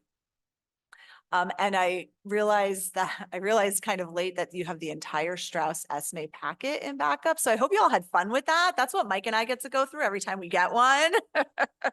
For the next meeting, you'll have the individual policies with the changes outlined, redlined, so that you'll be able to take a look at them a little bit more clearly. One of the policies that is in that packet to be regulation to be updated is a regulation we do not currently have. So we have policy 7610 for vandalism. We do not have the regulations. In looking at the regulations, it does outline a much more specific process for what to do in certain situations. Dr. Portis liked that kind of way that was outlined and thought it gave us a lot more guidance for what to do in certain situations. And so we're recommending to bring that regulation as a new item for our policy book for first reading to the next meeting. I didn't see that in there. It's, like page 130, so something like that. I'll make sure that you get a copy of it. Thank you. But it's in the packet and backup. Yeah, and I just realized as I was looking at it, there's no pagination in my packet. But yeah, they did send us the vandalism one. All right, I'll check. Yep. And yeah, Karen's going to work on doing the individual ones. She was so busy formatting the school calendar. She didn't have time to sufficiently. And there are so break down. many of This, them. yeah, this was a heavy lift. It was a massive packet. Yeah, so it's not a lot of changes. It's just a lot of policies. So the regulation regarding the honoring student achievement, we have the policy. So we have had in place the honoring student achievement policy. It is not the policy that is undergoing any changes. There are associated regulations. And similar to the vandalism one, we're looking at this, and at some point in the past, a conscious decision was made to not adopt the regulations, but to have the policy in place, which does guide a lot of things. And in going through the content that's in there, and you have these notes in backup, it's very explicit and in a sense like over legislates what we should do for certain achievements, and even wanted a list of like, this is what we are going to honor high achieving band members with, and was very, very detailed. And I think in a lot of ways, would make it more tying your hands than providing any kind of guidance, whereas the vandalism regulations really provide us with guidance with what to do. And I'll let Dr. Portis speak to that a little bit more because you had a good rationale for that. I did steal his language. The over legislate was his term. No, but that, But I agree. Yeah, and I like how you broke it down too, because I mean, one of the recommendations is to list specific plaques and certificates given for band, orchestra, chorus, school newspaper, chemistry team. No, that doesn't need to be on the books for policy. It wants us to list specifically where we're going to post and publish honor rolls and awards, which is supposed to be tethered to policy 8330, despite the fact it's not actually listed in policy 8330. So I just felt like there's a lot in this regulation that is unnecessary, and to the language that you use, that it ties your hands in a way that's just, to me, entirely unnecessary. A lot of this is already covered. Honor rolls are explained in the student handbooks that are approved every year. Academic awards are covered in policy 5440. National Honor Society is also covered in policy 5440. So to me, this one would just be headaches waiting to happen. Yeah, and having read a lot of our policies and regulations over the years, this just has the feel of one that is the board going too far, essentially, to have it in our policy manual. Especially because those things are addressed in more appropriate places like the student handbooks, guidance that the principals would refer to, and things like that. Comments or questions on that? All right, and then the two policies and their associated regulations that were part of this packet and not of the language change, that is really what all of those initial ones fall under. The bilingual education and policies and regulation are being updated, and much of it is removing the term ESL and English language learners, and they're using the language multi-language learners now. Again, that's a change in administrative code. So the updates to the policy are just to align with the administrative code. My interpretation of it, and I think this is in our discussion, is it doesn't really have any impact on our practical application of the policy. It's not changing anything that we're doing. It's just a reference to multi-language learners instead of the terminology of ESL or ELL. And then similarly with 24 431.4 and the regulations for prevention and treatment of sports-related concussions and head injuries. There was new guidance released by the Department of Education, I believe it was. And it's to align their recommendations more closely with the CDC, but essentially all of the processes that are outlined in that policy and the regulations are the same. So the return to play progression recommended by the CDC is what we had. That is still in the new one, and it's just titled slightly differently, but there's no substantial changes in our practices or what is going to be expected of us for that.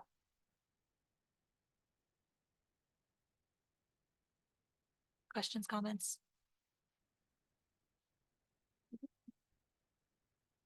All right, thank you, Ms. Dempsey. All right, nothing to discuss under other, and under the Board Effectiveness Committee, nothing really to discuss over there. Next time we'll be voting on approving the board goals that we discussed in our retreat. And at this point, we're at our second opportunity for public comment. Members of the public may speak once for a maximum period of 5 minutes by the clock during this portion of the meeting. Public may speak on any topic during their 5 minutes, and if a member of the public raises a question, they should direct that question to the board president, and please state your name and sign in before we begin.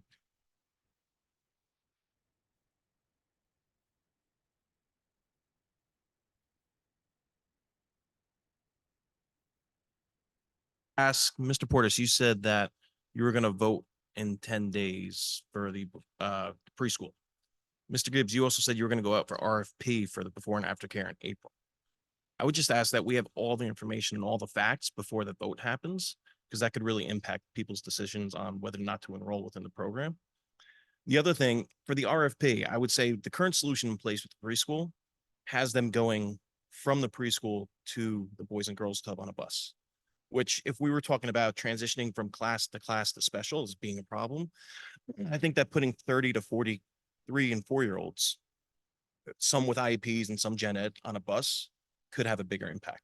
So I just want to say, when you go out for an RFP, please include maybe on-site services. So that was it.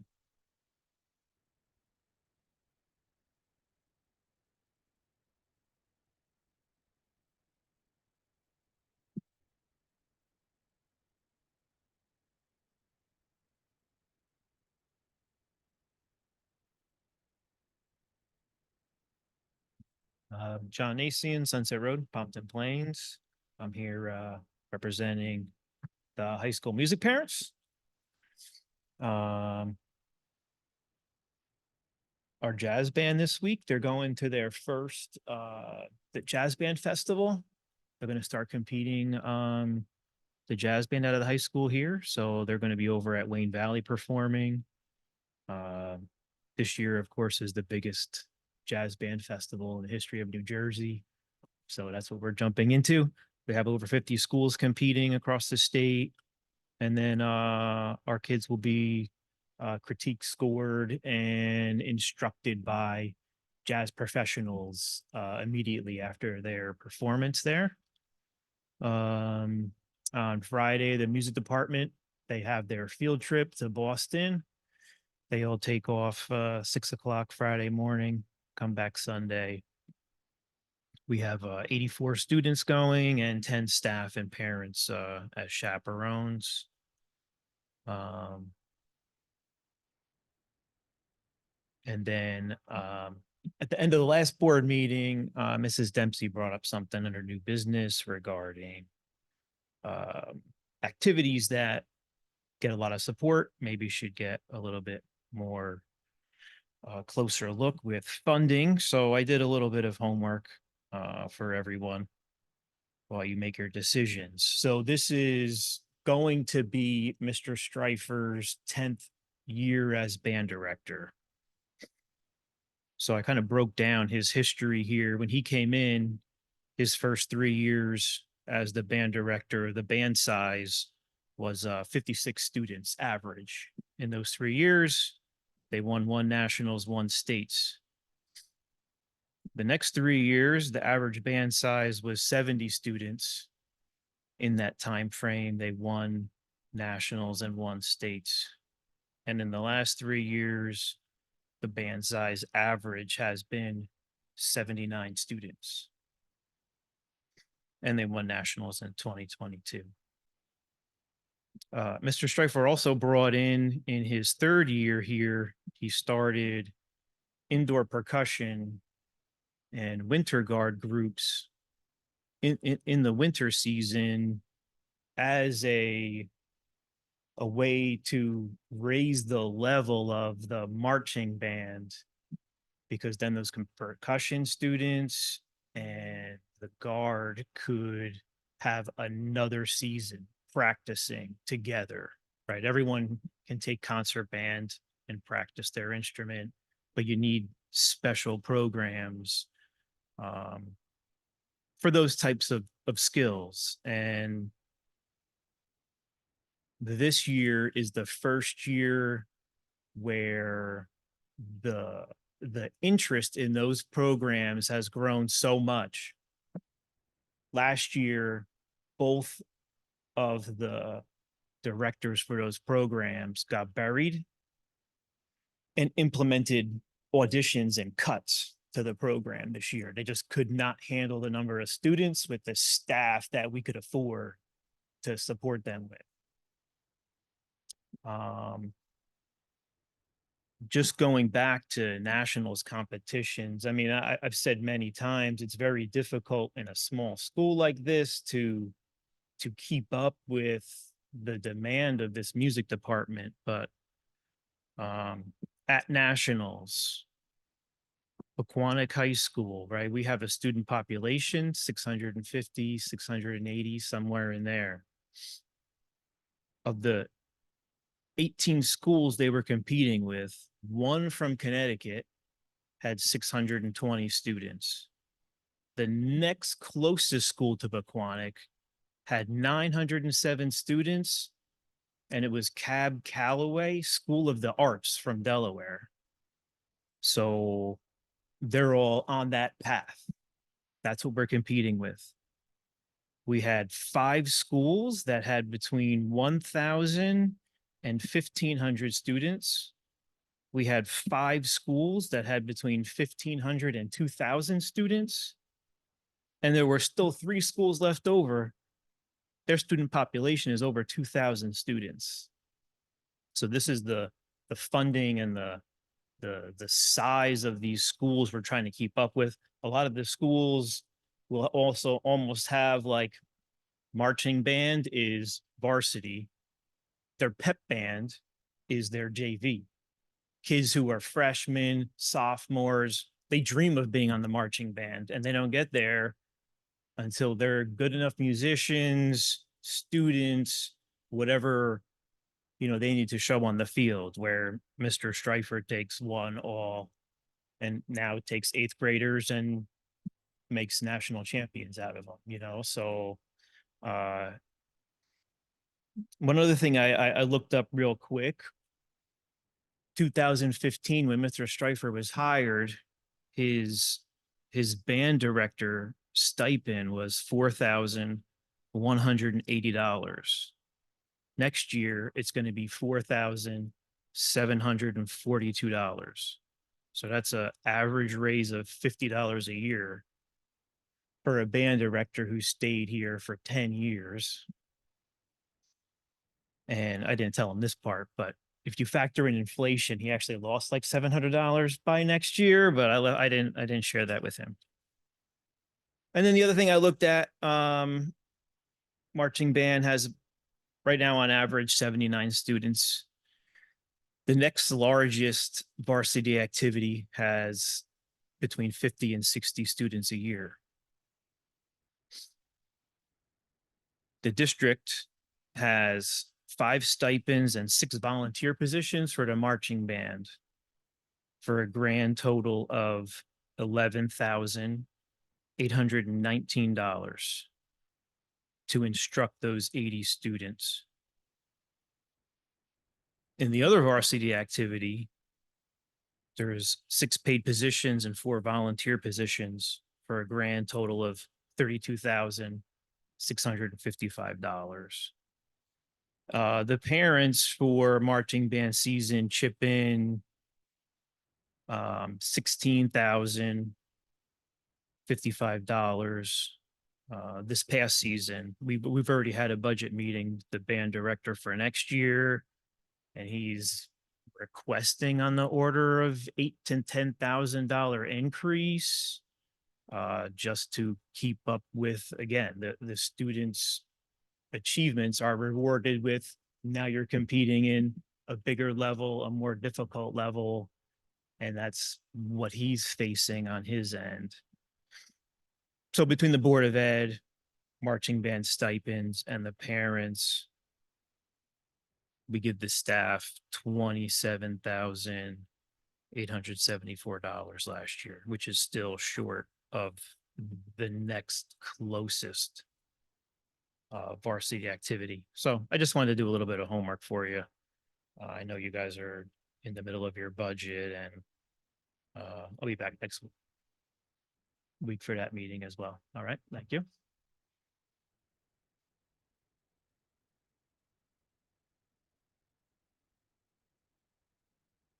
All right, close public comment. All right, as far as the vote, yeah, the workshop obviously is tonight, and then the action meeting is scheduled for the 14th. And I never passed the buck, but it is actually the board president's agenda. So I make recommendations. He can override me for what's on the agenda. But I would like to have something in place that we can plan around, but I'll respect the wishes of the board. Started throwing under the bus there. I live under the bus. It's all good. Nice. You get enough of it at work. I'll just work. I don't know what that just was. Oh, of course it was. And then more transition to the bus notion, but yeah, if we can get anything on site, that'd be great. We got to make sure that we can provide adequate space for it as well. We realize it would be pretty brief before the kids would get bussed out if they do go to the Boys and Girls Club. But yeah, we're trying to take all these different factors into consideration. I feel like with everything that we arrive at, we uncover more information that's useful for consideration, if not just for this decision, but just really for overall improvement. So we'll take the pre-K in with the RFP. Great news about the jazz band. It's pretty impressive. They have 50 different schools over at Wayne Valley. Happy to hear they're taking a trip up to Boston. So they know there should never be a tomato and clam chowder. Just make sure that they keep that in mind when they order food up there. As far as looking at the funding for activities, gave us a lot of food for thought about the different stipends. Obviously, that's something that's part of the contract. So I think that would be looked at with the next the development of the next collective bargaining agreement. But there is some compelling data there. And I'm quite proud of the fact that we are a very small school that participates on a very large stage and doesn't just participate, but actually excels. And it happens because of the people behind the program. And that includes the kids, obviously, but also staff members, families, community at large. And Mr. Schreifer really is the central point in that. And spoiler alert, I did a podcast with him and Ms. Finnan last week. It's going to be pushed out probably this Friday.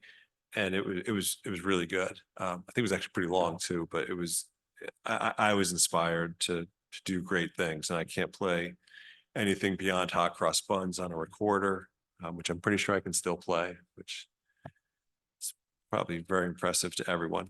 But yeah, a lot to think about with the stipend and its position. I think my negotiations for my contract are coming up in probably about a year or so. We'll be talking, Mr. Nacion, about your representation fee, and we'll take it from there. All right, thank you, Dr. Portis. Any board member have any unfinished business? I do. I just wanted to get, I think in October, I brought up some concerns in regard to the high school drop off and pickup, particularly the drop off, lack of crossing guards and signage. Do we have any update? So I put out a request for a comment from the board, and I think I received no comments, to be honest with you, maybe 2 or 3 people. Me, you maybe- got mine. Maybe 2. Zoom. So maybe we'll do that again. Collect stuff and then go to the town with it. That was the plan back then. Okay, please let me know how I can support, because I will absolutely support this, this need. Again, if you're not a high school parent, if you want to just take a ride, to drop off in the morning between 7:23 and 7:28. So, Brian, what do we need comments for? It's an absolute zoo. I mean, So. want me to take video? It's. No. What I'd like you to do is respond to the email where I said, put your comments in writing so I could bring them to the town and get them addressed. That's all. Okay. Well, I've spoken with the town. And so you're aware, I did let the township manager know that once we have a list of different concerns, we'll set up a meeting. He's receptive to it. Obviously, we get the police involved. They manage crossing guards as well as the traffic flow. Our security team is not allowed to serve as crossing guards, except obviously on our premises, nor are they allowed to direct traffic, with the exception, of course, of being on our premises. So I found that the township has been a willing and very capable partner, and police have been sensational. So if there is something that can be managed, we'll do it. Yeah, we'll take it from there. Thank you. Do we have any, Dr. Portis, I forgot to email you, any feedback in regard to the ski trip? Because I mean, I got nothing but fabulous reviews from my kid, but I didn't know if you had received any. I'm sure the school got it. That one didn't quite make its way up the organizational ladder to me. Doesn't really have to either, but when I did talk to Mr. Seborowski, he said that the kids were really excited about it. And I know that the teachers who went had a blast. They shared some pictures. I know that those were in Mr. Seborowski's updates. A lot of smiles. Looked like it went very well. Thank you. Any other This is unfinished business? unfinished business from 10 minutes ago, but the vandalism regulations start on the 65th page of the PDF. So if you're looking at it in backup and you scroll down to page 65 of 116, you will see it. Page 63 is the policy, which we already have. Minor updates, that's there too. Noted. Thank you. Anybody else? How about new business? Any new business? And I'm sorry, I was going to put something out for the unfinished business. On Thursday, the Veterans Wall Committee is going to be meeting again. I just have to say that group has been putting forth a tremendous amount of work. Did a site visit up to Butler to check out what they had. We've also gotten a lot of the logistical ideas from them. I've been in communication with our architect, gave some ideas about possible price menus for donations as well as anticipated costs. I included that in the agenda, which I know both Mr. Bloomer and Mr. Senick, you guys are part of that group. The agenda actually has the responses from the architect as well as the updates that Ms. McMahon provided. But pretty soon we're going to be going a lot more public with information about this project. It's a great project. It's one that's been in process for 4 or 5 years. Obviously, it stalled with COVID, but I feel like it's really picked up in earnest. And I'm excited for what this will ultimately look like. I think it's going to really be a tremendous addition, not just to our campus, but really to the community at large. Related new business, but not, will we be using the architect to help us also determine what the Ruth Kellett, oh, I'm sorry, dedication is going to look like? And a really exciting note with that, Coach Biondi, who spoke at one of our meetings and has been involved with me for about 1.5 years about talking about different possibilities for this. And she got me a lot of information. Someone with whom she's friendly wants to donate I don't know if it's a plaque or what to honor Mrs. Kellett. And I don't know if it's already happened or if it is going to happen, but I know she was setting up a meeting. Well, Mr. Filipino was setting up a meeting with her and with Mr. Haisler to determine the best placement, because we want it to be something that's public. Like you look up right by the scoreboard, you know what the name of our gym is. And also there has to be something that honors the person and speaks to the legacy. We don't want something that's like one of my PowerPoint slides where you compress 800 words into a very small space. We want it to be efficient prose, but also really get to the nature of why we felt it was important enough. And we have nothing like that in SJG's lobby. There should be something there to honor who Stephen J. Race was. So where we didn't get it right there, at least not yet, we're going to get it right here. So we'll probably be in touch with Frank about something, but the wheels are in motion with that as well. Great, thank you. Any other new business? Board member announcements? Tomorrow, Tuesday, March 5th, Pequannock CPAC along with the Lincoln Park CPAC will be hosting an event with a representative from SPAN, the SPAN Parent Advocacy Network, at PV in the Media Center. You can also join via Zoom. This is an informational session to discuss what makes a sustainable, effective parent-led special education advisory group, as well as some other really important information. I attended the PTA Friends of Education dinner. That was a lovely time. The PTA does a really nice job of really acknowledging people who support our students and our programs. Also, I attended the PTHS band Tricky Tray, which was phenomenal. Ton of people, ton of prizes. Nothing quite like the support of the band parents. They do a phenomenal job, but it was awesome. Had a really good time. I only won one prize, but that's fine. I'm not bitter. For the record, I went to 6 Hillview Tricky Trays. I didn't win anything until the last one, and there was an autographed Eli Manning poster. I'm a New England Patriots fan. I gave that to my youngest son. Okay. Yeah. That's fair. Yeah. You were second in line, Mr. Bloomer.